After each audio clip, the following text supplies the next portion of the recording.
प्रस्तावना। जब मैं 23 साल की थी तो मस्तिष्क धमनी विस्फार एन्यूरिज्म से मेरी मां की अचानक मृत्यु हो गई। वे हमेशा स्वस्थ, मेहनती और जोशीली महिला थीं, जो संसार में आखिरी मिनट तक जीवन से प्रेम करती रही थीं। वास्तव में उनकी मृत्यु से एक रात पहले ही मैं उनसे मिली थी। हमने एक स्टेडियम में हाई स्कूल का बास्केटबॉल टूर्नामेंट एक साथ देखा था। वे हंस रही थीं, जोश से बतिया रही थीं और जीवन का आनंद ले रही थीं, जैसा वे हमेशा करती थीं। लेकिन इसके बस 24 घंटे बाद ही वे गुजर गईं। मेरी मां के जाने का मुझ पर गहरा असर पड़ा। मैं उनकी सलाह, हंसी या प्रेम के बिना बाकी जीवन जीने की कल्पना नहीं कर सकती थी। उस वक्त मैं एक सामुदायिक मानसिक स्वास्थ्य केंद्र में थेरेपिस्ट का काम कर रही थी और अपने दुख से जूझने के लिए मैंने कुछ सप्ताह की छुट्टी ले ली। मैं जानती थी कि जब तक मैं अपनी खुद की भावनाओं से अच्छे ढंग से नहीं निपट लेती, तब तक मैं दूसरों की मदद नहीं कर पाऊंगी। मां के बिना जीवन सूना हो गया था और इसकी आदत डालना एक मुश्किल प्रक्रिया थी। काम आसान नहीं था, लेकिन मैंने आत्मनिर्भर बनने के लिए कड़ी मेहनत की। मेरे पास थेरेपिस्ट का प्रशिक्षण था, इसलिए मैं जानती थी कि समय अपने आप किसी दुख का इलाज नहीं करता। हम उस समय में क्या करते हैं, उसी से हमारे उपचार की गति तय होती है। मैं ये बात समझती थी कि दुख एक जरूरी प्रक्रिया है, जिससे अंततः मेरा भावनात्मक दर्द कम हो जाएगा। इसलिए मैंने खुद को दुखी होने, नाराज होने और पूरी तरह स्वीकार करने की अनुमति दी कि मां के गुजरने पर मैंने सचमुच क्या खोया था। बात बस यह नहीं थी कि मुझे उनकी कमी खलती थी, साथ में ये दुखद एहसास भी था कि वे मेरे जीवन की महत्वपूर्ण घटनाओं में कभी मौजूद नहीं रहेंगी और वे कभी उन चीजों का अनुभव नहीं कर पाएंगी जिनका वे बेसब्री से इंतजार कर रही थी, जैसे अपनी नौकरी से रिटायर होना और नानी बनना। मित्रों और परिवार वालों के समर्थन तथा ईश्वर में मेरी आस्था से मुझे शांति का एहसास मिला। जैसे जैसे जीवन गुजरता गया, मां की याद पर दुख की टीस के बजाय मुस्कान आने लगी। जब मेरी मां की मृत्यु की तीसरी बरसी आने वाली थी, तो मेरे पति लिंकन और मैंने बातचीत की कि उस वीकेंड में उनकी स्मृति का सबसे अच्छा सम्मान क्या हो सकता है। मित्रों ने हमें शनिवार शाम को एक बास्केटबॉल मैच देखने के लिए आमंत्रित किया था। संयोग से मैच उसी स्टेडियम में था जहां मां मुझे आखिरी बार मिली थी। लिंकन और मैंने बातचीत की कि उस जगह लटकर जाना कैसा रहेगा, जहां हमने उन्हें 3 साल पहले मृत्यु की एक रात पहले देखा था। हमने निर्णय लिया कि यह उनके जीवन का जश्न मनाने का एक अद्भुत तरीका होगा। आखिर उस रात की यादें बहुत अच्छी थीं। हम खुलकर हंसे थे, हमने सभी तरह की चीजों के बारे में बात की थी और कुल मिलाकर एक बेहतरीन शाम गुजारी थी। उसी रात मेरी मां ने ये भविष्यवाणी भी की थी कि मेरी बहन अपने तत्कालीन बॉयफ्रेंड से शादी कर लेगी और कुछ साल बाद उनकी भविष्यवाणी सच हो गई। लिंकन और मैंने उस स्टेडियम में मित्रों के साथ खुशनुमा समय गुजारा। हम जानते थे कि मेरी मां की यही इच्छा थी। वहां लौटकर जाना और रहना अच्छा लगा। लेकिन जब मैं मां की मृत्यु से निपटने में अपनी प्रगति के बारे में राहत की सांस ले ही रही थी कि तभी मेरा जीवन एक बार फिर उलट पलट हो गया। बास्केटबॉल मैच से घर लौटने के बाद लिंकन ने कमर दर्द की शिकायत की। कुछ साल पहले एक कार दुर्घटना में उनकी रीढ़ के कई जोड़ यानी कशेरुक टूट गए थे, इसलिए कमर दर्द असामान्य बात नहीं थी। लेकिन बस कुछ मिनट बाद वे गिर पड़े। मैंने चिकित्सा सहायता के लिए पैरामेडिक्स को फोन किया, जिन्होंने चंद मिनटों में आकर उन्हें अस्पताल पहुंचाया। मैंने उनकी मां को फोन कर दिया और लिंकन का परिवार मुझसे आपातकालीन कक्ष में मिला। मुझे जरा भी अंदाजा नहीं था कि उन्हें क्या समस्या हो सकती है। आपातकालीन कक्ष के बाहर कुछ मिनट इंतजार करने के बाद हमें एक निजी कक्ष में बुलाया गया।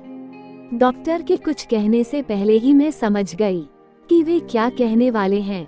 लिंकन गुजर गए थे। उन्हें हार्ट अटैक हुआ था।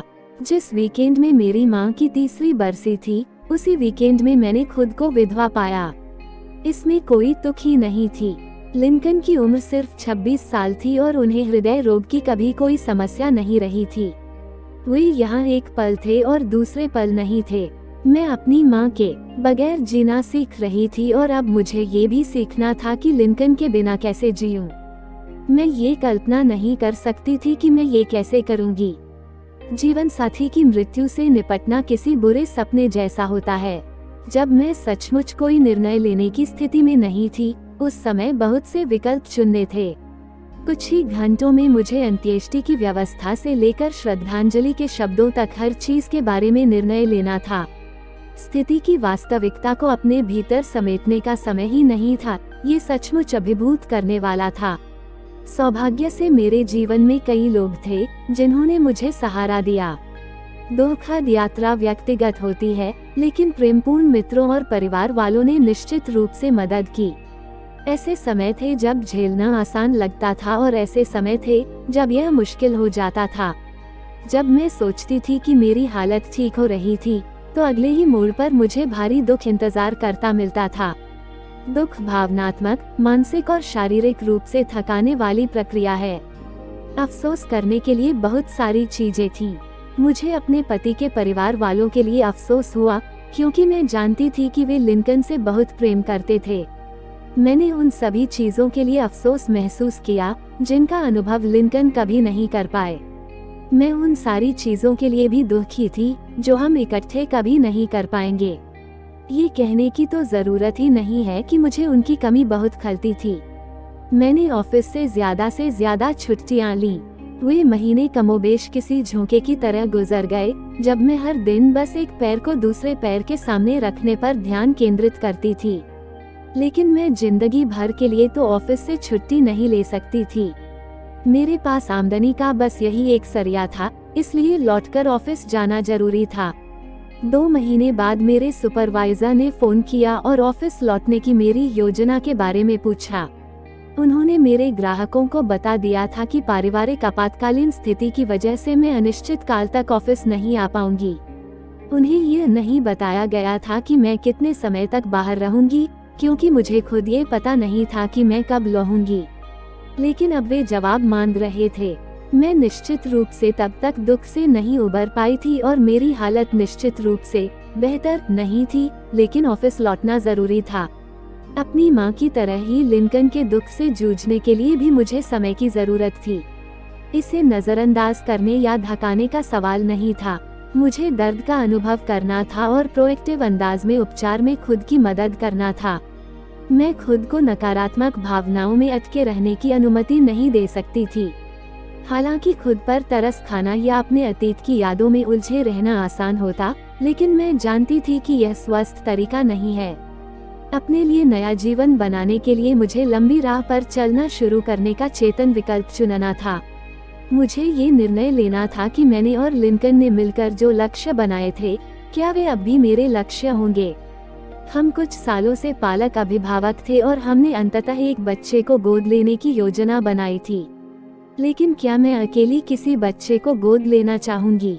मैंने अगले कुछ सालों तक पालक अभिभावक का काम जारी रखा, ज्यादातर आपातकालीन और अवकाश नियोजन किया, लेकिन मुझे यकीन नहीं था कि लिंकन के बिना मैं किसी संतान को गोद लेना चाहूंगी।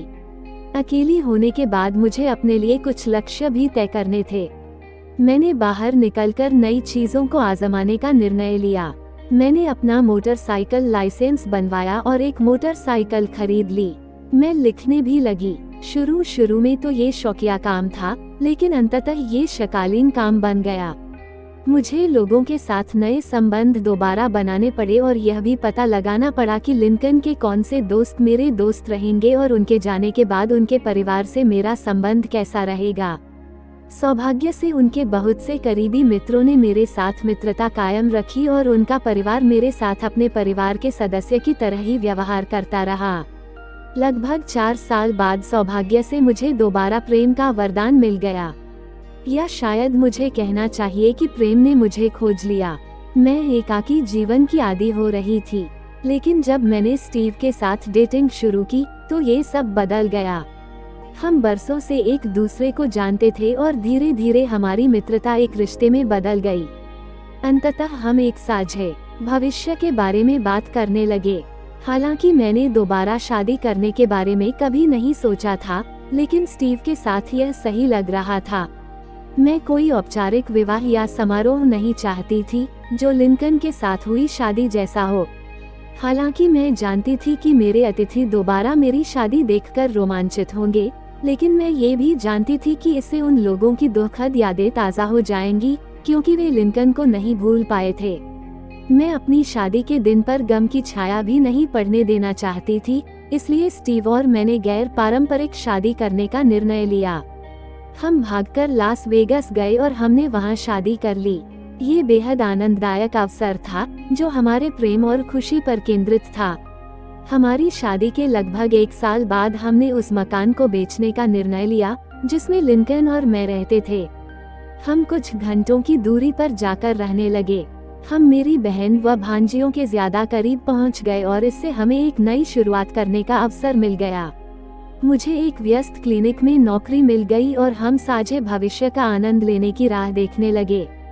जिंदगी बेहतरीन लग रही थी, लेकिन तभी हमारी खुशी की राह में एक अजीब मोड़ आया जब स्टीव के पिता को कैंसर बताया गया। शुरुआत में डॉक्टर कह रहे थे कि इलाज से कैंसर कुछ साल तक रुका रहेगा, लेकिन कुछ महीने बाद ही यह स्पष्ट हो गया कि कई साल की बात तो रहने ही दे, 1 और साल गुजरना मुश्किल था। उन्होंने कई विकल्प आजमाए, लेकिन किसी चीज से ज्यादा फायदा नहीं हुआ। समय गुजरता गया, लेकिन जब किसी इलाज से फायदा नहीं हुआ तो डॉक्टर पूरी तरह चकरा गए।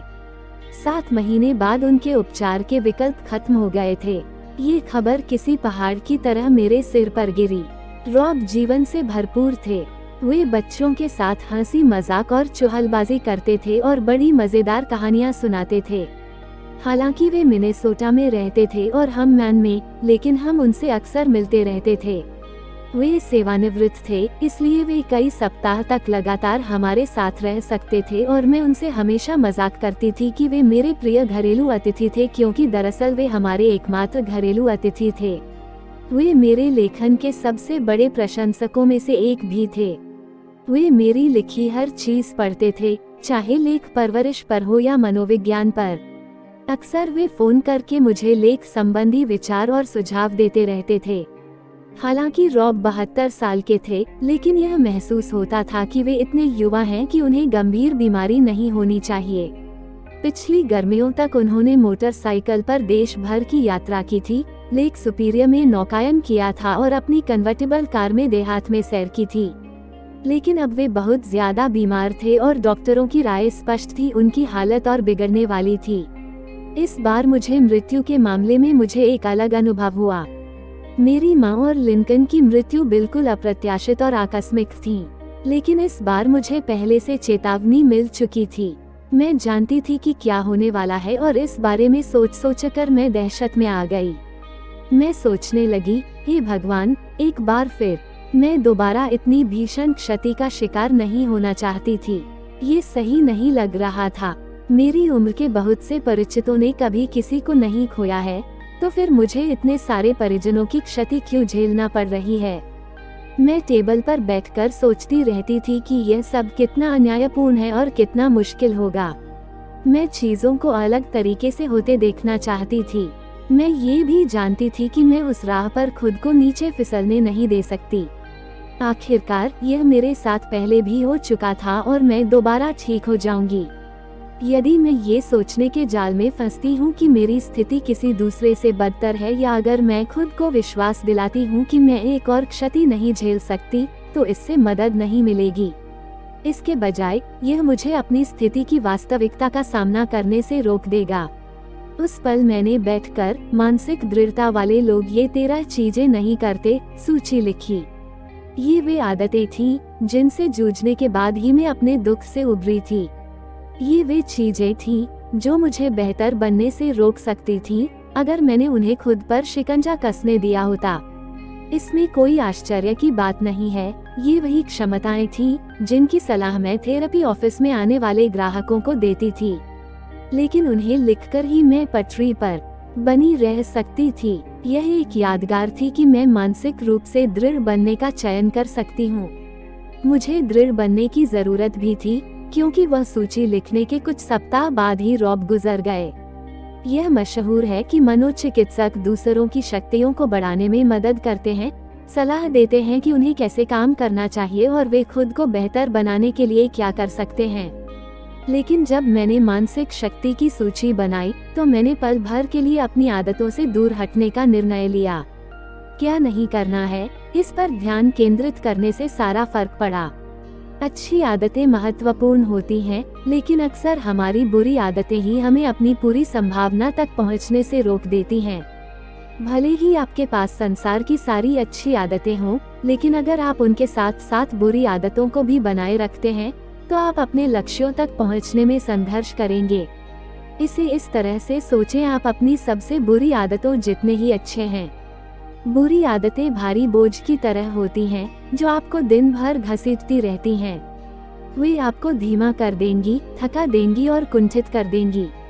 अगर निश्चित विचार, व्यवहार और भावनाएं आपको पीछे रोक रहे हों, तो आप कड़ी मेहनत और गुणों के बावजूद अपनी पूरी संभावना तक नहीं पहुंच पाएंगे। एक आदमी का उदाहरण देखें, जो हर दिन जिम जाता है। वह लगभग 2 घंटे व्यायाम करता है। अपनी प्रगति की निगरानी के लिए वह अपने व्यायाम का सावधानी से रिकॉर्ड रखता है। 6 महीने बाद भी उसे ज्यादा परिवर्तन नहीं दिखता है। वह कुंठित महसूस करता है कि उसका वजन कम नहीं हो रहा है और मांसपेशियां विकसित नहीं हो रही हैं। वह अपने मित्रों और परिवार वालों से कहता है कि उसे समझ ही नहीं आ रहा है कि वह बेहतर क्यों नहीं दिख रहा है और अच्छा महसूस क्यों नहीं कर रहा है। देखिए, उसने व्यायाम में कोई ढील नहीं दी है और शायद ही कभी एक दिन का भी नागा किया है। वह तो बस इस बात को नजरअंदाज कर रहा है कि हर दिन जिम से लौटते समय वह खुद को एक पार्टी देता है। कड़ी कसरत के बाद उसे भूख लग जाती है और वह खुद से कहता है, मैंने कठोर व्यायाम किया है, मैं इस दावत का हकदार हूँ। हर दिन घर लौटते समय वह 1 दर्जन डोनट खा लेता है। मूर्खतापूर्ण लगता है ना? लेकिन हम सभी इस तरह के व्यवहार के दोषी हैं। हम उन चीजों के लिए कड़ी मेहनत करते हैं जो हमारे विचार से हमें बेहतर बना देंगी, लेकिन हम उन चीजों पर ध्यान देना भूल जाते हैं जो हमारे प्रयासों पर पानी फेर सकती हैं। इन 13 आदतों से बचने से आपको डर से गुजरने में ही मदद नहीं मिलेगी। उनसे छुटकारा पाने की बदौलत आप मानसिक शक्ति विकसित करेंगे, जो जीवन की छोटी बड़ी सभी समस्याओं से निपटने के लिए अनिवार्य है। जब आप मानसिक रूप से दृढ़ और शक्तिशाली महसूस करेंगे, तो आपके लक्ष्य चाहे जो हों, आप अपनी पूरी संभावना तक पहुंचने के लिए ज्यादा अच्छी तरह तैयार होंगे। मानसिक शक्ति क्या है? ऐसा नहीं है कि लोग मानसिक रूप से शक्तिशाली या कमजोर होते हैं। हम सभी में किसी न किसी सीमा तक मानसिक शक्ति होती है, लेकिन बेहतरी की गुंजाइश हमेशा रहती है। मानसिक शक्ति बढ़ाने का मतलब है अपनी भावनाओं पर काबू करने की योग्यता को बेहतर बनाना, अपने विचारों का प्रबंधन करना और सकारात्मक अंदाज में व्यवहार करना, चाहे परिस्थितियां कैसी भी हों। जिस तरह हमारे आसपास के कुछ लोगों के लिए शारीरिक शक्ति बढ़ाना आसान होता है, उसी तरह कुछ लोगों के लिए मानसिक शक्ति बढ़ाना भी आसान होता है। कुछ घटक होते हैं जो ये तय करते हैं कि आप कितनी आसानी से मानसिक शक्ति बढ़ाते हैं। आनुवांशिकी जीन इस बात में भूमिका निभाते हैं कि मनोदशा की विकृतियों जैसे मानसिक स्वास्थ्य संबंधी मुद्दों के प्रति आपका कितना रुझान है। व्यक्तित्व, कुछ लोगों के व्यक्तित्व में ऐसे गुण होते हैं जो ज्यादा योजक चिन्ह, यथार्थवादी ढंग से सोचने और ज्यादा सकारात्मक व्यवहार करने में मदद करते हैं। अनुभव, आपके जीवन के अनुभव इस बात को प्रभावित करते हैं कि आप अपने दूसरे लोगों और संसार के बारे में कैसा सोचते हैं। स्पष्ट रूप से आप इनमें से कई घटकों को नहीं बदल सकते। आप अपने बुरे बचपन को नहीं मिटा सकते। अगर आप आनुवांशिक रूप से ध्यानाभाव एवं अतिसक्रियता विकार या attention deficit hyper activity disorder ADHD के प्रति प्रवृत्त हों, तो आप इसमें कुछ नहीं कर सकते। लेकिन इसका यह मतलब नहीं है कि आप अपनी मानसिक शक्ति नहीं बढ़ा सकते। हर व्यक्ति में मानसिक शक्ति बढ़ाने की क्षमता होती है, बशर्ते वह इस पुस्तक में बताए गए स्व सुधार अभ्यासों में अपना समय और ऊर्जा लगाए। मानसिक शक्ति का आधार, किसी ऐसे आदमी की कल्पना करें जो सामाजिक मेलजोल से घबराता है। अपनी चिंता कम करने के लिए वह सहकर्मियों से बातचीत शुरू करने से बचता है। वह अपने सहकर्मियों से जितना कम बोलता है, वे भी उसके साथ उतनी ही कम बातचीत करते हैं। जब वह लंच की छुट्टी में बाहर निकलता है और हॉल में लोगों के पास से गुजरता है, तो उससे कोई बात नहीं करता है, जिससे वह सोचने लगता है, मैं सामाजिक दृष्टि से अनाड़ी हूँ। वह खुद को जितना ज्यादा अनाड़ी मानता है, वह बातचीत शुरू करने के बारे में उतनी ही ज्यादा घबराहट महसूस करता है। जब उसकी चिंता बढ़ती है तो अपने सहकर्मियों से बचने की उसकी इच्छा भी बढ़ जाती है। फलस्वरूप स्वतः चलने वाला चक्र बन जाता है। मानसिक शक्ति को समझने के लिए आपको ये सीखना होता है कि आपके विचार, व्यवहार और भावनाएं सभी आपस में गुंथे हुए हैं। ये अक्सर मिलकर एक खतरनाक अधोगामी चक्र बना देते हैं, जैसा पिछले उदाहरण में दिखाया गया है। इसीलिए मानसिक शक्ति बढ़ाने के लिए त्रिआयामी नीति की जरूरत होती है। 1. विचार अतार्किक विचारों को पहचानना और उनकी जगह पर ज्यादा यथार्थवादी विचार रखना। 2. व्यवहार परिस्थितियों के बावजूद सकारात्मक अंदाज में व्यवहार। 3. भावनाएं अपनी भावनाओं को नियंत्रित करना ताकि आपकी भावनाएं आपको नियंत्रित न करें। योजक चिन्ह। हम ये बात सारे समय सुनते हैं, सकारात्मक सोचें, लेकिन सिर्फ आशावाद ही आपको अपनी पूरी संभावना तक पहुंचाने के लिए काफी नहीं है। संतुलित भावनाओं और तार्किक सोच पर आधारित व्यवहार चुनें। मैं सांपों से दहशत खाती हूँ, लेकिन मेरा डर पूरी तरह से अतार्किक है। मैं मैन में रहती हूँ। हमारे यहाँ जंगल में एक भी जहरीला सांप नहीं है। मुझे सांप आम तौर पर दिखते भी नहीं हैं, लेकिन जब भी मैं किसी सांप को देखती हूँ तो मेरा कलेजा हलक में आ जाता है और मेरी इच्छा होती है कि मैं दूसरी दिशा में ज्यादा से ज्यादा तेजी से दौड़ लगा दूं। आमतौर पर दौड़ लगाने से पहले ही मैं तार्किक विचारों से अपनी दहशत को संतुलित कर लेती हूँ, जो मुझे याद दिलाते हैं कि डर महसूस करने का कोई तार्किक कारण नहीं है। एक बार जब बागडोर मेरी तार्किक सोच के हाथ में आ जाती है तो मैं सांप के पास से गुजर सकती हूँ, बशर्ते वह सुरक्षित दूरी पर हो। मैं अब भी उसे उठाना या थपथपाना नहीं चाहती हूँ, लेकिन मैं उसके पास से गुजर सकती हूँ और अपने अतार्किक डर को हस्तक्षेप नहीं करने देती हूँ। हम जीवन में अपने सर्वश्रेष्ठ निर्णय तब लेते हैं जब हम अपनी भावनाओं को तार्किक सोच से संतुलित कर लेते हैं। 1 मिनट ठहरकर इस बारे में सोचें कि सचमुच नाराज होने पर आप कैसा व्यवहार करते हैं। संभवतः आपको अपनी कही बातों या अपने किए कामों पर बाद में अफसोस हुआ हो, क्योंकि आप तर्क नहीं बल्कि भावनाओं के वश में थे। बहरहाल ये ध्यान रखें कि सिर्फ तार्किक सोच के आधार पर काम करना ही अच्छे निर्णय लेने के लिए काफी नहीं है। हम रोबोट नहीं, इंसान हैं। हमारे दिल और हमारे दिमाग को एक साथ मिलकर हमारे शरीर को नियंत्रित करना चाहिए। मेरे कई रोगी अपने विचारों, भावनाओं और व्यवहार को नियंत्रित करने की अपनी योग्यता पर सवाल करते हैं। वे कहते हैं, मैं जैसा महसूस करता हूँ उसके मामले में मैं कुछ नहीं कर सकता, या मैं अपने दिमाग में दौड़ने वाले नकारात्मक विचारों से छुटकारा पा ही नहीं सकता, और यह भी, मैं जो हासिल करना चाहता हूँ उसकी दिशा में काम करने के लिए मैं प्रोत्साहित हो ही नहीं पाता। लेकिन मानसिक शक्ति बढ़ाने के बाद ये सब संभव है। मानसिक शक्ति की हकीकत। मानसिक दृष्टि शक्तिशाली बनने का क्या मतलब है, इस बारे में बहुत सी गलत जानकारी और गलतफहमियां हैं। यहाँ मानसिक शक्ति के बारे में कुछ तथ्य बताए जा रहे हैं। मानसिक रूप से शक्तिशाली बनने का मतलब कठोर व्यवहार करना नहीं है। जब आप मानसिक रूप से शक्तिशाली होते हैं तो आपको रोबोट बनने या कठोर चमड़ी वाला दिखने की जरूरत नहीं होती। इसके बजाय यह अपने मूल्यों के अनुसार व्यवहार करने के बारे में है। मानसिक शक्ति बढ़ाने के लिए यह जरूरी नहीं है कि आप अपनी भावनाओं को नजरअंदाज कर दें। मानसिक शक्ति बढ़ाने का मतलब अपनी भावनाओं का दमन करना नहीं है, इसके बजाय ये तो उनकी तीक्ष्ण जागरूकता विकसित करना है। इसका मतलब यह व्याख्या करना और समझना है कि आपकी भावनाएं आपके विचारों और व्यवहार को किस तरह प्रभावित करती हैं। मानसिक रूप से शक्तिशाली बनने के लिए आपको अपने शरीर के साथ मशीन जैसा बर्ताव करने की जरूरत नहीं है। मानसिक शक्ति शरीर को इसकी चरम सीमाओं तक धकेलने के बारे में नहीं है, ताकि आप ये साबित कर सके कि आप दर्द झेल सकते हैं। ये तो अपने विचारों और भावनाओं को इतनी अच्छी तरह समझना है जिससे आप ये तय कर सके कि कब उनके विपरीत व्यवहार करना है और कब उनकी सुनना है। मानसिक रूप से शक्तिशाली बनने का यह मतलब नहीं है कि आपको पूरी तरह आत्मनिर्भर बनना है। मानसिक शक्ति यह घोषणा करने के बारे में नहीं है कि आपको कभी किसी इंसान या भगवान से मदद मांगने की जरूरत नहीं है। ज्यादा शक्तिशाली बनने की इच्छा का संकेत यह है कि आप ये स्वीकार करें कि आपके पास सारे जवाब नहीं हैं।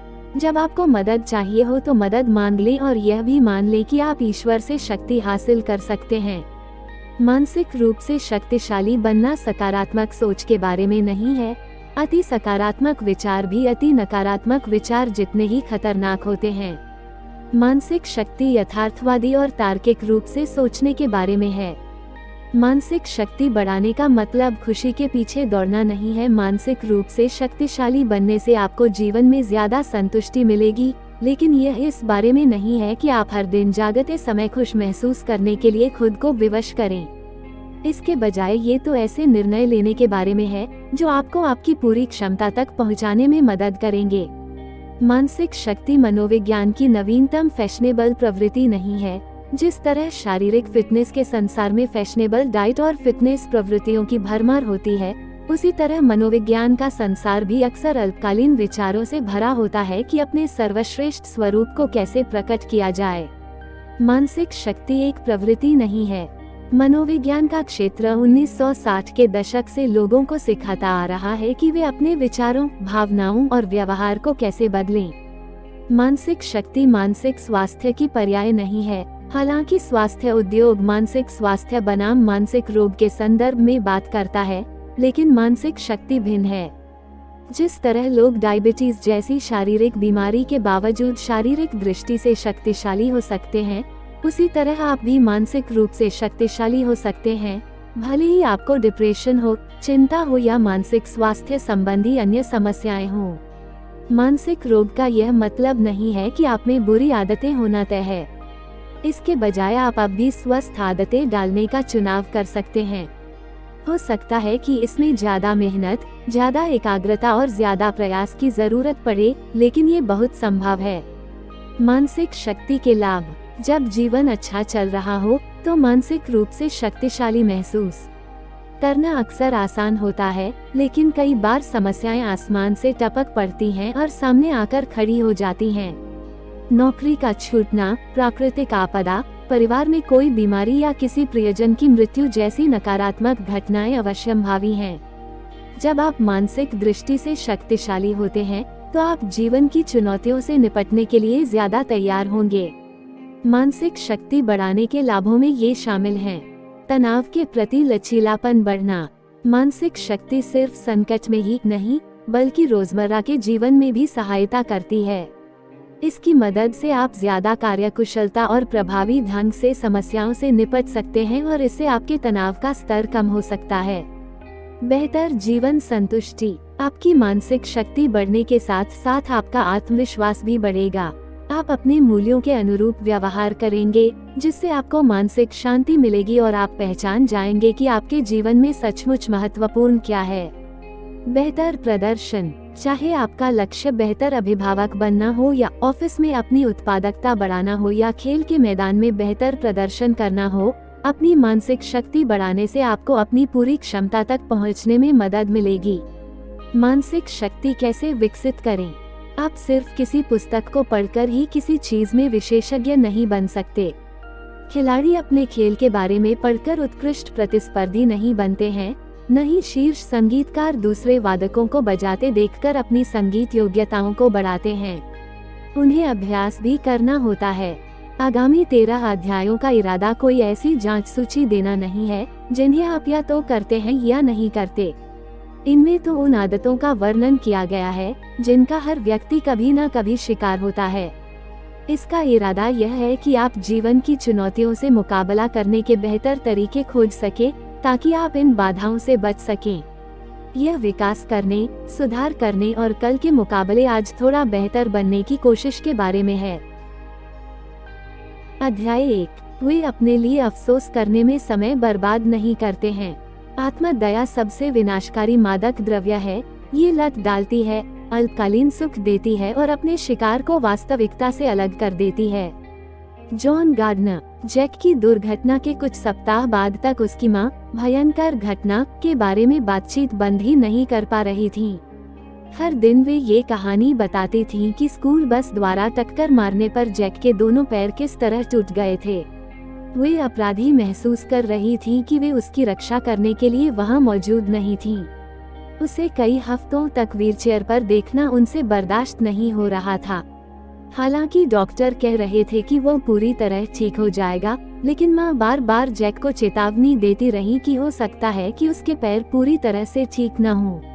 वे उसे जागरूक बनाना चाहती थीं कि संभवतः वह दूसरे बच्चों की तरह सॉकर न खेल पाए या दौड़ ना पाए। डॉक्टरों ने चिकित्सकीय दृष्टि से जैक को स्कूल लौटने की अनुमति दे दी, लेकिन जैक के माता पिता ने निर्णय लिया कि जैक की मां अपनी नौकरी छोड़कर बचे हुए साल में उसे घर पर ही पढ़ाएंगी।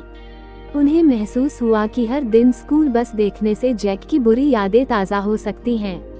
वे उसे इस अनुभव से भी बचाना चाहते थे कि यह आधी छुट्टी में अपनी व्हीलचेयर में बैठकर अपने दोस्तों को खेलता देखे। उन्हें उम्मीद थी कि घर पर रहने से जैक की हालत ज्यादा तेजी से सुधरेगी, भावनात्मक और शारीरिक दोनों दृष्टियों से। जैक आम तौर पर अपनी घर की पढ़ाई सुबह ही पूरी कर लेता था। उसका दोपहर और शाम का वक्त टीवी देखने और वीडियो गेम खेलने में गुजरता था। कुछ ही सप्ताह में उसके माता पिता ने इस बात पर गौर किया कि उसकी मनोदशा बदलने लगी थी।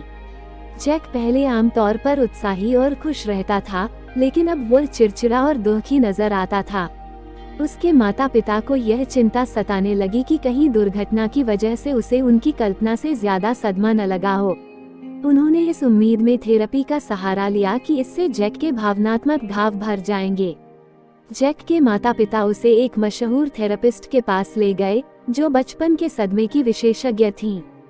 जैक के शिशु रोग चिकित्सक ने थेरेपिस्ट को शुरुआती जानकारी दे दी थी, इसलिए जैक से मिलने से पहले वे उसके अनुभव के बारे में थोड़ा जानती थीं। जब जैक की मां उसे व्हीलचेयर पर धकाती हुई थेरेपिस्ट के क्लिनिक में पहुंची, तो जैक खामोशी से फर्श को घूरता रहा। उसकी मां ने ये कहकर शुरुआत की, इस भयंकर दुर्घटना के बाद हमारा बहुत मुश्किल समय चल रहा है। इसने हमारे जीवन को वाकई तबाह कर दिया है और जैक के लिए बहुत सी भावनात्मक समस्याएं उत्पन्न कर दी हैं। वो अब वही छोटा लड़का नहीं रह गया। उसकी मां को हैरानी हुई जब थेरेपिस्ट ने सहानुभूति भरी प्रतिक्रिया नहीं दी। इसके बजाय वे उत्साह से बोली, बेटे, मैं तो तुमसे मिलने की राह देख रही थी, जैक। मैं कभी किसी बच्चे से नहीं मिली जिसने स्कूल की बस को हराया हो। तुम्हें मुझे बताना होगा, तुम स्कूल बस से लड़कर जीत कैसे गए। दुर्घटना के बाद पहली बार जैक मुस्कुराया। अगले कुछ सप्ताह तक जैक अपनी पुस्तक लिखने पर अपनी थेरेपिस्ट के साथ मिलकर काम करता रहा। उसने इसका उचित नाम रखा, स्कूल बस को कैसे हराएं। उसने इस बारे में एक अद्भुत कहानी लिखी कि वो कैसे स्कूल बस से लड़ा और इस लड़ाई में उसकी बस कुछ हड्डियां ही टूटी। उसने यह वर्णन करके कहानी को सजाया कि उसने कैसे मफलर को पकड़ा, खुद को झुलाया और अपने ज्यादातर शरीर को बस से दूर किया। अतिशयोक्ति भरे विवरणों के बावजूद कहानी का मुख्य हिस्सा वही बना रहा। वह इसलिए जिंदा बचा क्योंकि वह एक शक्तिशाली बच्चा है। जैक ने अपनी पुस्तक के अंत में अपना रेखा चित्र भी डाला। उसने सुपरहीरो कैप पहनकर व्हीलचेयर में अपनी तस्वीर भी खींची। थेरेपिस्ट ने जैक के अभिभावकों को भी उपचार में शामिल किया। उन्होंने उन्हें याद दिलाया कि वे बहुत भाग्यशाली थे कि जैक की सिर्फ कुछ हड्डियां ही टूटी थीं। उन्होंने जैक के माता पिता को प्रोत्साहित किया कि वे जैक के लिए अफसोस महसूस करना छोड़ दें। उन्होंने सलाह दी कि वे उसके साथ एक मानसिक और शारीरिक रूप से शक्तिशाली बच्चे जैसा व्यवहार करें, जो भारी विपत्ति से उबरने में सक्षम था। उसके पैर पूरी तरह ठीक हो या न हो, थेरेपिस्ट चाहती थी कि माता पिता इस बात पर ध्यान केंद्रित करें कि जैक जीवन में अब भी क्या हासिल कर सकता है, इस बात पर नहीं कि दुर्घटना की वजह से वह क्या हासिल नहीं कर पाएगा। थेरेपिस्ट और जैक के माता पिता ने स्कूल के शिक्षकों और स्टाफ के साथ योजना बनाकर जैक की स्कूल वापसी की तैयारी की। व्हीलचेयर की वजह से उसे कुछ खास सुविधाएं चाहिए थीं, लेकिन इसके बावजूद वे ये सुनिश्चित करना चाहते थे कि दूसरे विद्यार्थी और शिक्षक जैक पर तरस न खाएं। उन्होंने जैक की पुस्तक क्लास के साथियों में बंटवाने में मदद की, ताकि उन्हें पता चल सके कि उसने स्कूल की बस को हराया था और उसकी हालत पर अफसोस करने या तरस खाने का कोई कारण नहीं था। आत्मा दया की पार्टी। हम सभी जीवन में दुख दर्द का अनुभव करते हैं। हालांकि दुख एक सामान्य और स्वस्थ भाव है, लेकिन अपने दुखों और दुर्भाग्यों पर केंद्रित वे अपने लिए अफसोस करने में समय बर्बाद नहीं करते हैं। रहना आत्मा विनाशकारी होता है। क्या आप नीचे दिए किसी बिंदु पर हो कहकर प्रतिक्रिया करते हैं? आप में ये सोचने की प्रवृत्ति है कि आपकी समस्याएं किसी दूसरे की समस्याओं से ज्यादा बुरी है। आपको पक्का यकीन है कि अगर आप बदकिस्मत नहीं होते तो आपके पास कोई भी समस्या नहीं होती। आपकी समस्याएं किसी दूसरे से ज्यादा तेज गति से बढ़ती दिखती हैं। आपको काफी विश्वास है कि कोई दूसरा ये बात समझता ही नहीं है कि आपका जीवन सचमुच कितना मुश्किल है। आप कई बार आराम की गतिविधियों और सामाजिक कार्यक्रमों से इसलिए दूर रहते हैं ताकि आप घर पर ठहरकर अपनी समस्याओं के बारे में सोच सके। आप लोगों को ज्यादातर ये बताते हैं कि आपके दिन में क्या गलत हुआ था, यह नहीं कि क्या अच्छा हुआ था। आप अक्सर शिकायत करते हैं कि परिस्थितियां न्यायपूर्ण नहीं हैं। शून्य कई बार आपको कृतज्ञ होने के लिए कोई भी चीज नहीं मिलती। आप सोचते हैं कि दूसरों को ज्यादा आसान जीवन का वरदान मिला है। आप कई बार हैरान होते हैं कि क्या संसार आपको शिकार बनाने की फिराक में है। क्या ऊपर दिए उदाहरणों में आपको अपना अक्स नजर आता है। आत्म दया आपको तबाह कर सकती है क्योंकि यह अंततः आपके विचारों और व्यवहारों को बदल देगी। लेकिन आप बागडोर थामने का निर्णय ले सकते हैं। भले ही आप परिस्थितियों को न बदल पाएं, लेकिन आप अपने नजरिए को जरूर बदल सकते हैं। हम खुद के लिए अफसोस क्यों करते हैं? यदि आत्म दया इतनी विनाशकारी है तो हम इसमें उलझते ही क्यों हैं? आत्म दया की पार्टी में शामिल होना इतना आसान और आरामदेह क्यों होता है? खुद पर तरस खाना जैक के माता पिता की रक्षा प्रणाली थी, जिससे वे अपने बेटे और खुद को भावी खतरों से सुरक्षित रखना चाहते थे। उन्होंने इस बात पर ध्यान केंद्रित किया कि वह क्या नहीं कर सकता ताकि उसे किसी भी संभावित समस्या का सामना करने से बचाया जा सके। स्वाभाविक रूप से वे उसकी सुरक्षा के बारे में पहले से ज्यादा चिंतित थे। वे उसे अपनी नजरों से दूर नहीं करना चाहते थे। वे बस दिखने पर जैक की भावनात्मक प्रतिक्रिया के बारे में भी चिंतित थे। वे जैक पर जो तरस खा रहे थे, उसका नतीजा यह निकलता कि कुछ समय बाद वह आत्म दया का शिकार हो जाता। आत्म दया के जाल में फंसना बहुत आसान होता है। अगर आप अपनी हालत पर अफसोस करते हैं तो आप अपने सच्चे डरों का सामना करने से कतरा सकते हैं और अपने कार्यों की जिम्मेदारी लेने से बच सकते हैं। खुद के लिए अफसोस करने से आप टालमटोल कर सकते हैं। काम करने या आगे बढ़ने के बजाय अगर आप बढ़ा चढ़ाकर ये बताते हैं कि आपकी स्थिति कितनी बुरी है, तो इससे ये तर्कसंगत साबित होता है कि आप इसे बेहतर बनाने के लिए कुछ नहीं कर सकते। लोग अक्सर ध्यान आकर्षित करने के लिए भी आत्म दया का सहारा लेते हैं।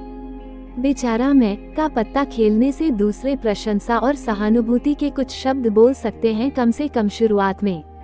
जो लोग अस्वीकृति से घबराते हैं, उनके लिए आत्म दया मदद मांगने का एक अप्रत्यक्ष तरीका हो सकती है, क्योंकि वे मैं दुखी हूँ कहानी इसी उम्मीद से बताते हैं कि इससे उन्हें मदद मिल जाएगी। एक दुर्भाग्य से दुख साथियों को पसंद करता है और कई बार आत्म दया डींगे हाँकने का खेल बन जाती है। बातचीत प्रतिस्पर्धा में बदल सकती है, जिसमें सबसे ज्यादा सदमे वाले हालात बताने वाला जीत का तमगा हासिल कर लेता है।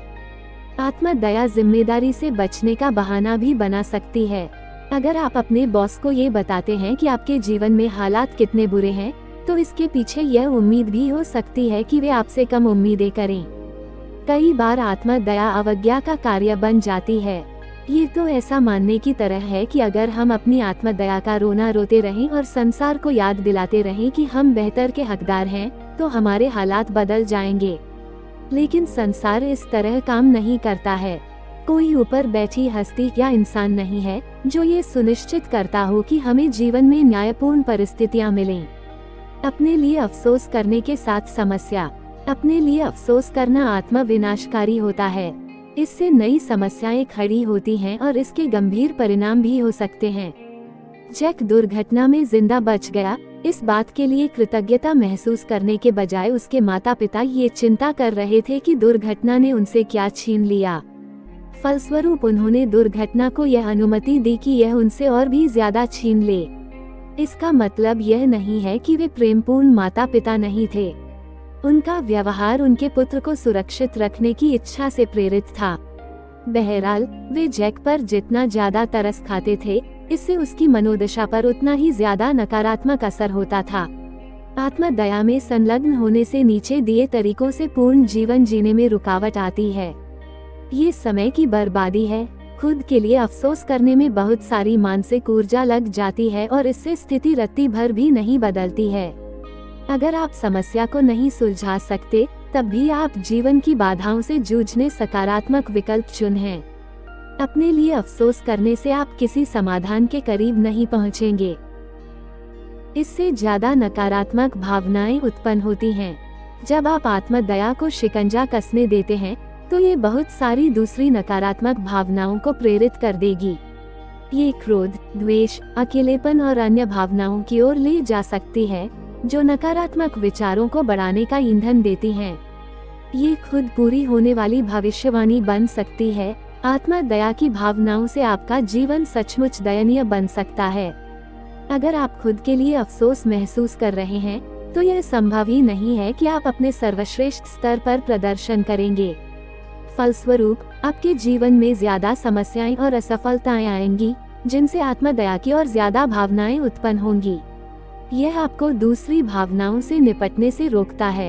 आत्मदया दुख, क्रोध और बाकी नकारात्मक भावनाओं से निपटने में बाधा डालती है।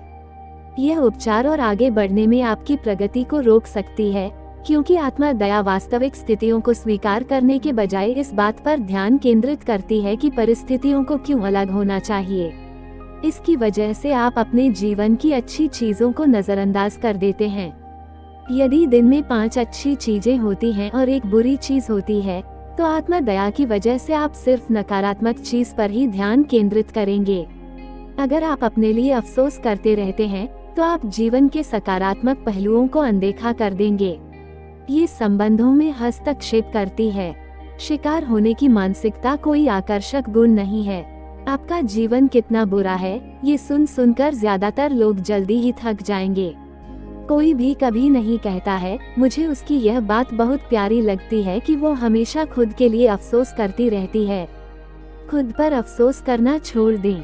मानसिक शक्ति हासिल करने की त्रिआयामी नीति याद है। आत्मदया की भावनाओं को कम करने के लिए आपको अपने आत्मदया के व्यवहार और विचारों को बदलने की जरूरत है। जैक के मामले में इसका मतलब ये था कि वो अपना सारा समय घर पर वीडियो गेम खेलकर और टीवी देखकर नहीं बिता सकता। उसे अपनी उम्र के दूसरे बच्चों के आसपास रहने और अपनी कुछ पुरानी गतिविधियों में शामिल होने की जरूरत थी, जिन्हें वह अब भी कर सकता था, जैसे स्कूल जाना। उसके माता पिता ने भी अपनी सोच बदल ली और जैक को शिकार के बजाय साहसी योद्धा के रूप में देखने लगे। एक बार जब उन्होंने अपने बेटे और दुर्घटना के बारे में अपने विचार बदल लिए, तो वे आत्मदया की जगह पर कृतज्ञता महसूस करने में सक्षम बने। ऐसा व्यवहार करें जिससे अपने लिए अफसोस करना मुश्किल हो।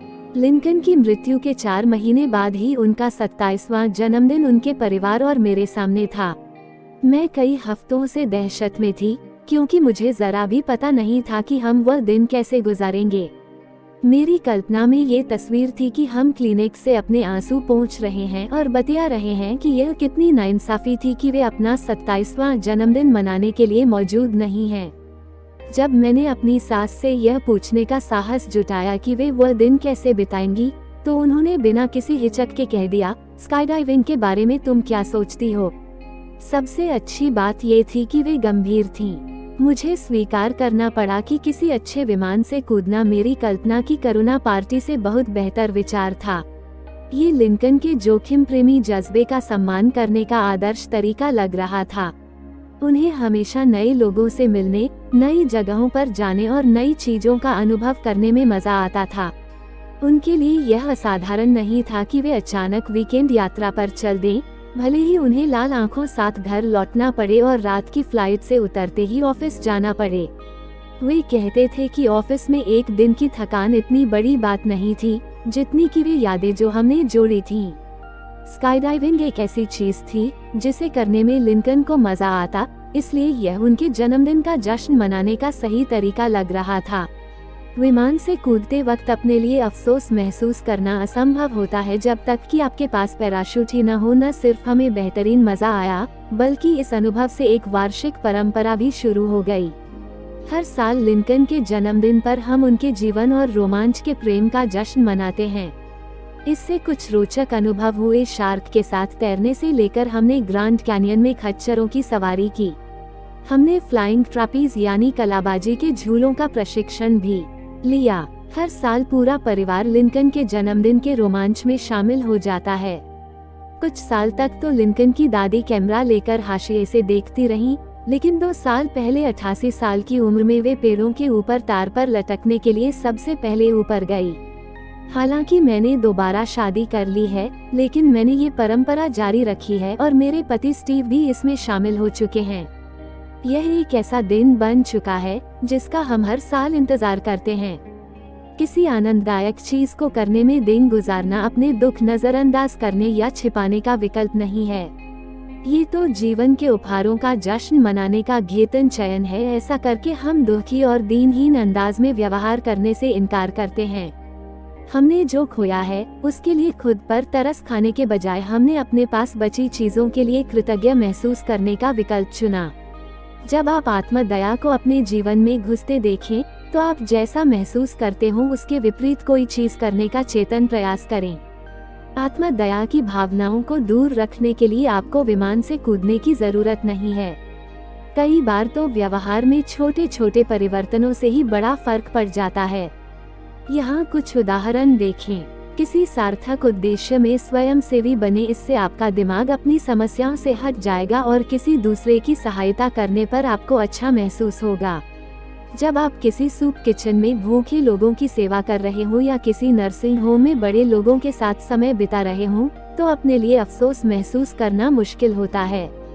दयालुता का कोई आकस्मिक काम करे, चाहे आप किसी पड़ोसी का लॉन तराशे या किसी स्थानीय पशु संरक्षण गृह में पशुओं का भोजन दान दें, एक भी अच्छा काम करने से आपके जीवन में ज्यादा अर्थ आ सकता है। कोई सक्रिय चीज करें, शारीरिक या मानसिक गतिविधि करें, क्योंकि इससे आपको अपने दुर्भाग्य के बजाय किसी दूसरी चीज पर ध्यान केंद्रित करने में मदद करेगी। व्यायाम करने, किसी कक्षा में जाने, पुस्तक पढ़ने या नया शौक सीखने और व्यवहार को बदलने से आपका नजरिया बदल सकता है। अपनी भावनाओं को बदलने की कुंजी यह खोजना है कि किस व्यवसाय से आपकी आत्मदया की भावनाएं खत्म होंगी। कई बार यह प्रयत्न त्रुटि की लंबी प्रक्रिया होती है, क्योंकि व्यवहार का एक ही परिवर्तन हर व्यक्ति के लिए कारगर नहीं होता। आप इस समय जो कर रहे हैं, यदि वो कारगर नहीं है, तो किसी नई चीज को आजमाएं। यदि आप सही दिशा में एक भी कदम नहीं उठाते हैं, तो आप वहीं रुके रहेंगे जहां आप हैं। आत्मदया को प्रोत्साहित करने वाले विचारों को बदलें। मैंने एक बार एक किराना स्टोर की पार्किंग में एक टक्कर देखी थी। 2 कारें एक साथ पीछे हो रही थीं और उनके पीछे के बम्पर टकरा गए। इस टकराव से दोनों को सिर्फ हल्का सा नुकसान हुआ। मैंने देखा कि एक ड्राइवर कार से बाहर कूदकर बोला, बस मुझे इसी की जरूरत थी। ये चीजें मेरे ही साथ क्यों होती हैं? जैसे आज मेरे पास निपटने के लिए पर्याप्त समस्याएं नहीं थीं। इस दौरान दूसरा ड्राइवर अपना सिर हिलाते हुए कार से कूदा। उसने बहुत शांत स्वर में कहा, वाह, हम इतने खुशकिस्मत हैं कि किसी को चोट नहीं पहुंची। कितना बेहतरीन दिन है, क्योंकि दुर्घटना तो हुई, लेकिन किसी को कोई चोट नहीं लगी। दोनों आदमियों ने एक ही घटना का अनुभव किया था। बहरहाल, उस घटना के प्रति उनका नजरिया पूरी तरह अलग था। एक व्यक्ति ने खुद को भयंकर परिस्थितियों का शिकार माना, जबकि दूसरे ने इसे सौभाग्य की घटना के रूप में देखा। उनकी अलग अलग प्रतिक्रियाओं का कारण अनुभूति का फर्क था। आपके जीवन में जो घटनाएं होती हैं, उन्हें आप कई अलग अलग तरीकों से देख सकते हैं। यदि आप परिस्थितियों को देखने का ये तरीका चुनते हैं, मैं बेहतर का हकदार हूँ, तो आप अक्सर आत्मदया महसूस करेंगे। यदि आप सबसे स्याह स्थितियों में भी सफेद लकीर को देखने का चयन करते हैं, तो आप खुशी और आनंद का अनुभव कहीं ज्यादा बार करेंगे। याद रहे, हर रात के बाद एक सुहानी सुबह होती है। किसी भी बच्चे से पूछें कि तलाकशुदा माता पिता होने का सबसे बड़ा फायदा क्या है, और उनमें से ज्यादातर कहेंगे, मुझे क्रिसमस पर ज्यादा तोहफे मिलते हैं। जाहिर है, तलाक से ज्यादा अच्छी चीजें नहीं निकलती हैं, लेकिन दुगुने तोहफे मिलना तलाक का वह छोटा पहलू है जिसका छोटे बच्चे आनंद लेते हैं। आप किसी स्थिति को जिस तरीके से देखते हैं, उसे बदलना हमेशा आसान नहीं होता, खास तौर पर तब जब आप अपनी आत्मदया पार्टी के मेजबान जैसा महसूस करते हों। खुद से नीचे दिए गए सवाल पूछने से आपके नकारात्मक विचार ज्यादा यथार्थवादी विचारों में बदल सकते हैं। मैं अपनी स्थिति को किस और तरीके से देख सकता हूँ। यहाँ आधा गिलास खाली या आधा गिलास भरा वाली सोच लागू होती है। यदि आप आधा खाली गिलास वाले दृष्टिकोण से देखते हैं, तो इस बारे में सोचने के लिए एक पल लें कि आधा गिलास भरा वाले दृष्टिकोण से देखने वाला कोई व्यक्ति इस स्थिति को कैसे देख सकता है। मैं किसी प्रियजन को क्या सलाह दूंगा जिसके पास यही समस्या हो। अक्सर हम खुद के बजाय दूसरों को प्रोत्साहन देने में बेहतर होते हैं। ये संभव नहीं है कि आप किसी से यह कहें, आपका जीवन सबसे बुरा जीवन है। कोई भी चीज कभी सही नहीं होती। इसके बजाय आप उम्मीद और सहायता के कुछ दयालुतापूर्ण शब्द कहेंगे, जैसे आप समझ लेंगे कि क्या करना है और आप इससे उबर जाएंगे। मैं जानता हूँ कि आप ये कर लेंगे। अपनी बुद्धिमत्ता के शब्द खुद से कहें और उन्हें अपनी स्थिति पर लागू करें। मेरे पास कौन सा प्रमाण है कि मैं इससे उबर सकता हूँ। अपने लिए अफसोस महसूस करने से अक्सर यह होता है कि अपनी समस्याओं को संभालने की हमारी योग्यता में आत्मविश्वास कम हो जाता है। हमें ये सोचने की प्रवृत्ति होती है कि हम किसी चीज से कभी नहीं उबर पाएंगे। खुद को उन समयों की याद दिलाएं जब आपने अतीत में समस्याओं को सुलझाया था और दुखद घटनाओं को झेला था। अपनी योग्यताओं, समर्थन तंत्रों और अतीत के अनुभवों की समीक्षा करने से आपको आत्मविश्वास की अतिरिक्त खुराक मिल सकती है, जो खुद लिए अफसोस करना छोड़ने में आपकी मदद करेगी। जो विचार आपको अपनी स्थिति के बारे में जानबूझकर भ्रमित करते हैं, उन विचारों में आप जितने ज्यादा संलग्न होते हैं, आप उतना ही ज्यादा बुरा महसूस करेंगे। आत्मदया की भावनाओं की ओर ले जाने वाले आम विचारों में ये शामिल हैं। मैं एक और समस्या नहीं झेल सकता। अच्छी चीजें हमेशा दूसरे लोगों के साथ होती हैं। मेरे साथ हमेशा बुरी चीजें ही होती हैं। मेरा जीवन हर समय बदतर होता जाता है। इस चीज से किसी दूसरे को नहीं निपटना होता है। मैं अवसर को पकड़ ही नहीं सकता। आपके नकारात्मक विचार बेकाबू हो जाएं, इससे पहले आप उन्हें पकड़ने का विकल्प चुन सकते हैं। अति नकारात्मक विचारों की जगह पर ज्यादा यथार्थवादी विचार रखने में अभ्यास और कड़ी मेहनत की जरूरत होती है, लेकिन यह आत्मदया की भावनाओं को कम करने में बहुत प्रभावी होता है। यदि आप सोचते हैं कि आपके साथ हमेशा बुरी चीजें होती हैं, तो अपने साथ हुई अच्छी चीजों की सूची बनाएं। फिर अपने मूल विचार की जगह पर कोई ज्यादा यथार्थवादी विचार रखें, जैसे मेरे साथ कुछ बुरी चीजें तो होती हैं, लेकिन बहुत सी अच्छी चीजें भी होती हैं। इसका यह मतलब नहीं है कि आपको किसी नकारात्मक चीज को यथार्थवादी तरीके से सकारात्मक दृढ़ कथन में बदल देना चाहिए। इसके बजाय अपनी स्थिति को देखने का एक यथार्थवादी तरीका खोजने की कोशिश करें। आत्मदया की जगह पर कृतज्ञता रखें। माला रनन बहुत ही निपुण महिला हैं। उनके पास स्नातकोत्तर उपाधि है। वे एक पुस्तक लिख चुकी हैं और उन्होंने ओलंपिक में भी शिरकत की है। वे 2 घंटे 27 मिनट के आश्चर्यजनक समय के साथ 2002 न्यूयॉर्क मैराथन पूरा करने वाली पहली अमेरिकी महिला भी बनी। माला को जो चीज खास तौर पर असाधारण बनाती है, वह ये है कि उन्होंने ये तमाम हैरतअंगेज काम इस तथ्य के बावजूद किए हैं कि वे कानूनी रूप से दृष्टिहीन हैं। 9 बरस की उम्र में माला को स्टारगार्ड रोग हो गया था, जिससे बच्चों की आंखों की रोशनी कम हो जाती है। आंखों की रोशनी लगभग चली जाने पर माला को दौड़ने के प्रेम का पता चला। बाद के वर्षों में माला विश्व के सबसे तेज धावकों में से एक बन गईं, हालांकि वे कभी अपनी खुद से समापन रेखा नहीं देख पाईं। की आंखों। शुरुआत में माला ने पैरालंपिक्स में धावक के रूप में धाक जमाई। उन्होंने 1992 और 1996 के पैरालंपिक्स में हिस्सा लिया। उन्होंने न सिर्फ 5 स्वर्ण पदक और 1 रजत पदक जीता, बल्कि कई विश्व कीर्तिमान भी बनाए। लेकिन माला यहीं नहीं रुकी। 1999 में उन्होंने पैन अमेरिकन गेम्स में हिस्सा लेकर 1500 मीटर की दौड़ जीत ली।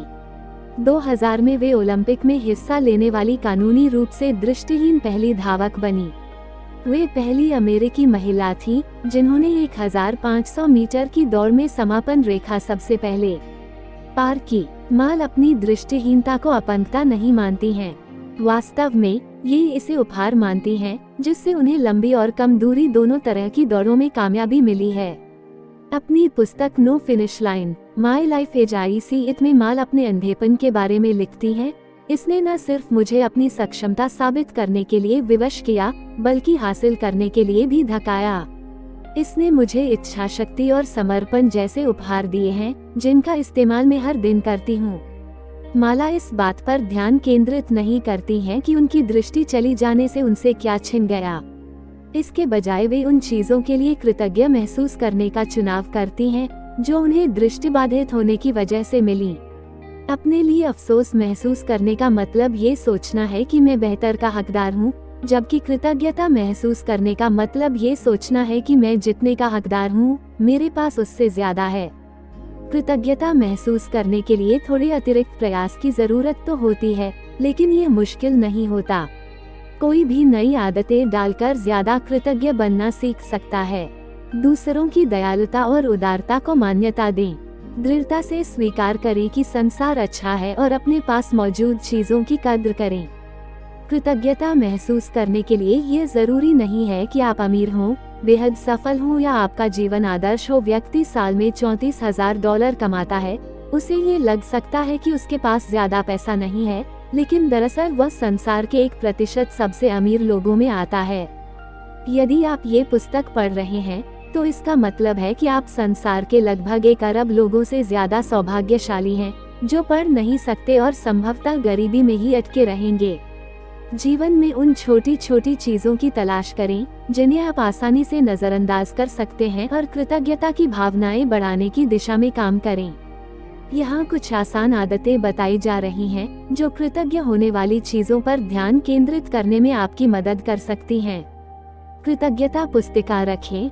हर दिन कम से कम एक चीज लिखें, जिसके लिए आप कृतज्ञ हैं। इसमें छोटी छोटी खुशियों के लिए कृतज्ञ होना शामिल है, जैसे सांस लेने के लिए साफ हवा या धूप या नौकरी या परिवार जैसे बड़े वरदान। आप किस किस चीज के लिए कृतज्ञ हैं, ये कहने की आदत डालें। यदि आप पुस्तिका में नहीं लिख सकते हो, तो ये कहने की आदत डालें कि आप किसके लिए कृतज्ञ हैं। हर सुबह जागते समय और हर रात सोने से पहले कृतज्ञता व्यक्त करने के लिए जीवन का एक उपहार खोजें। शब्दों को जोर से बोलें, भले ही आप खुद से बोल रहे हैं, क्योंकि कृतज्ञता के शब्द सुनने से कृतज्ञता की भावनाएं बढ़ती हैं। जब आप आत्मदया महसूस कर रहे हों, तो पटरी बदल लें। जब आप इस बात पर गौर करें कि आप खुद के लिए अफसोस महसूस कर रहे हैं, तो अपने ध्यान का केंद्र बदल लें। ये सोचना बंद कर दे कि जीवन न्यायपूर्ण नहीं है या जीवन को भिन्न होना चाहिए। इसके बजाय अपने जीवन में मौजूद उन लोगों, परिस्थितियों और अनुभवों की सूची बनाएं, जिनके लिए आप कृतज्ञ हो सकते हैं। यदि आप जर्नल में लिखते हैं, तो आत्मदया महसूस होने पर इसे देखें और पढ़ें। दूसरों से पूछें कि वे किन चीजों के लिए कृतज्ञ हैं। कृतज्ञता के बारे में बातचीत करने से आपको ये पता चलता है कि दूसरे लोग किन चीजों के लिए कृतज्ञ महसूस करते हैं। दूसरे लोग जिन चीजों के लिए कृतज्ञ हैं, उनके बारे में सुनने से आपको अपने जीवन के ज्यादा क्षेत्र याद आएंगे, जिनके लिए आप कृतज्ञ हो सकते हैं। अपने बच्चों को कृतज्ञ होना सिखाएं। यदि आप अभिभावक हैं, तो बच्चों के पास जो भी है, उसके लिए उन्हें कृतज्ञ होना सिखाना अपने खुद के नजरिए को सही रखने के सर्वश्रेष्ठ तरीकों में से एक है।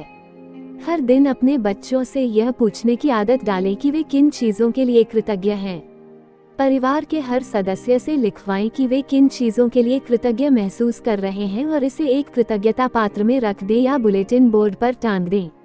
इससे आपके परिवार को रोजमर्रा के जीवन में कृतज्ञता को मजेदार ढंग से शामिल करने की याद रहेगी। आत्मदया छोड़ने से आप ज्यादा शक्तिशाली बनेंगे। वियतनाम युद्ध में जेरेमिया डेंटन अमेरिकी नौसैनिक विमान चालक थे। 1965 में उनके विमान पर गोली चलाकर उन्हें कूदने के लिए विवश कर दिया गया और उत्तर वियतनाम के सैनिकों ने उन्हें युद्धबंदी बना लिया। कमांडर डेंटन और सेना के बाकी अधिकारियों ने अपने साथी कैदियों पर नियंत्रण कायम रखा, हालांकि उन्हें हर दिन पीटा जाता था, भूखा रखा जाता था और यातना दी जाती थी।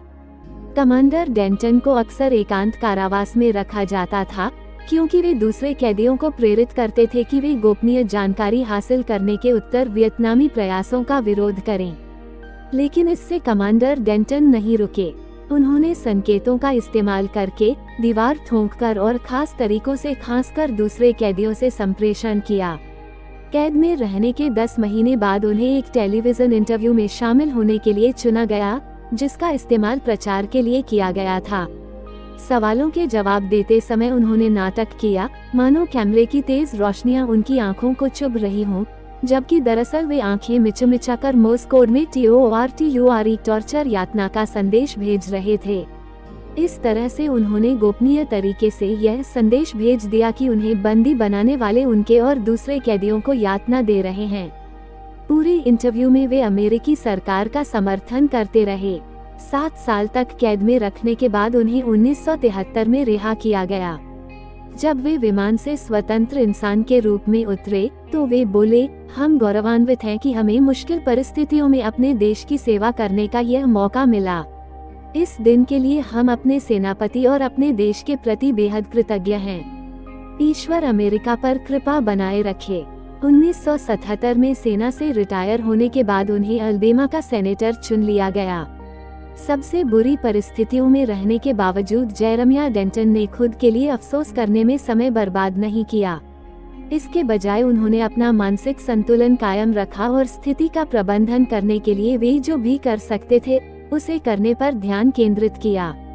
जब वे आजाद हुए तब भी उन्होंने इस बात के लिए कृतज्ञ होने का चयन किया कि वे अपने देश की सेवा कर पाए और इस बात पर खुद पर तरस नहीं खाया कि उनकी जिंदगी के कितने सारे साल बर्बाद हो गए थे। लोग अपने बोझ पर ध्यान केंद्रित करते हैं या उस चीज पर ध्यान केंद्रित करते हैं जिसके लिए वे कृतज्ञ हैं। शोधकर्ताओं ने इन भिन्नताओं पर अध्ययन किया है। आप जिन चीजों के लिए कृतज्ञ महसूस करते हैं, हर दिन उन्हें सिर्फ स्वीकार करना ही परिवर्तन उत्पन्न करने का शक्तिशाली तरीका है। वास्तव में कृतज्ञता न सिर्फ आपके मनोवैज्ञानिक स्वास्थ्य को प्रभावित करती है, बल्कि यह आपके शारीरिक स्वास्थ्य को भी प्रभावित करती है।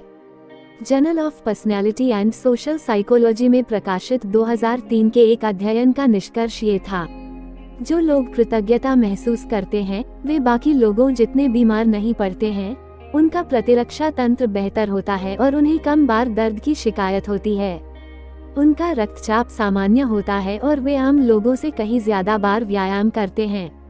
वे अपने स्वास्थ्य की बेहतर देखभाल करते हैं, ज्यादा देर तक सोते हैं और जागने पर ज्यादा तरोताजा भी महसूस करते हैं। कृतज्ञता ज्यादा सकारात्मक भावों की ओर ले जाती है। जो लोग कृतज्ञ महसूस करते हैं वे हर दिन ज्यादा आनंद और खुशी को अनुभव करते हैं। वे ज्यादा जागृत और ऊर्जावान भी महसूस करते हैं। कृतज्ञता सामाजिक जीवन को बेहतर बनाती है। कृतज्ञ लोग दूसरों को क्षमा करने के लिए ज्यादा तत्पर रहते हैं। वे ज्यादा बहिर्मुखी अंदाज में व्यवहार करते हैं और वे कम एकाकी व अकेले महसूस करते हैं। वे दूसरे लोगों की ज्यादा मदद करते हैं और उनका व्यवहार आमतौर पर उदारतापूर्ण व दयालुतापूर्ण होता है। समस्या निवारण और आम उलझाव। जब आप तनाव से निपट रहे हों, तब अगर आप आत्मदया को शिकंजा कसने की अनुमति दे देते हैं, तो आप समाधान पर काम करने के बजाय इसे टाल देंगे। आप खुद को आत्मदया महसूस करने की अनुमति दे रहे हैं, ये बताने वाले लाल झंडों पर निगाह रखें। खुद के लिए अफसोस महसूस करने के पहले संकेत पर नजरिया बदलने के लिए प्रोएक्टिव नीति अपनाएं। क्या सहायक है? वास्तविकता की जांच करना कि कहीं आप बुरी स्थिति को बड़ा चढ़ाकर तो नहीं देख रहे हैं। अपनी स्थिति के बारे में अति नकारात्मक विचारों की जगह पर ज्यादा यथार्थवादी विचार रखना। सक्रियता से समस्या सुलझाने का विकल्प चुनना और अपनी स्थिति को बेहतर बनाने पर काम करना। सक्रिय होकर इस तरह से व्यवहार करना ताकि आपके खुद के लिए अफसोस महसूस करने की संभावना कम रहे, भले ही आपका ऐसा करने का मन न हो। हर दिन कृतज्ञता का अभ्यास करना क्या सहायक नहीं है? खुद को यह विश्वास करने की अनुमति देना कि आपका जीवन ज्यादातर लोगों के जीवन से बदतर है। आपका जीवन कितना मुश्किल है, इस बारे में अति नकारात्मक विचारों में संलग्न होना। स्थिति के बारे में निष्क्रिय रहना और आप जो कर सकते हैं उसके बजाय इस बात पर ध्यान केंद्रित करना कि आप कैसा महसूस करते हैं। उन अनुभवों और गतिविधियों में शामिल होने से इनकार करना जो बेहतर महसूस करने में आपकी मदद कर सकती हैं। आपके पास जो है उसके बजाय उस पर ध्यान केंद्रित करना जो आपके पास नहीं है।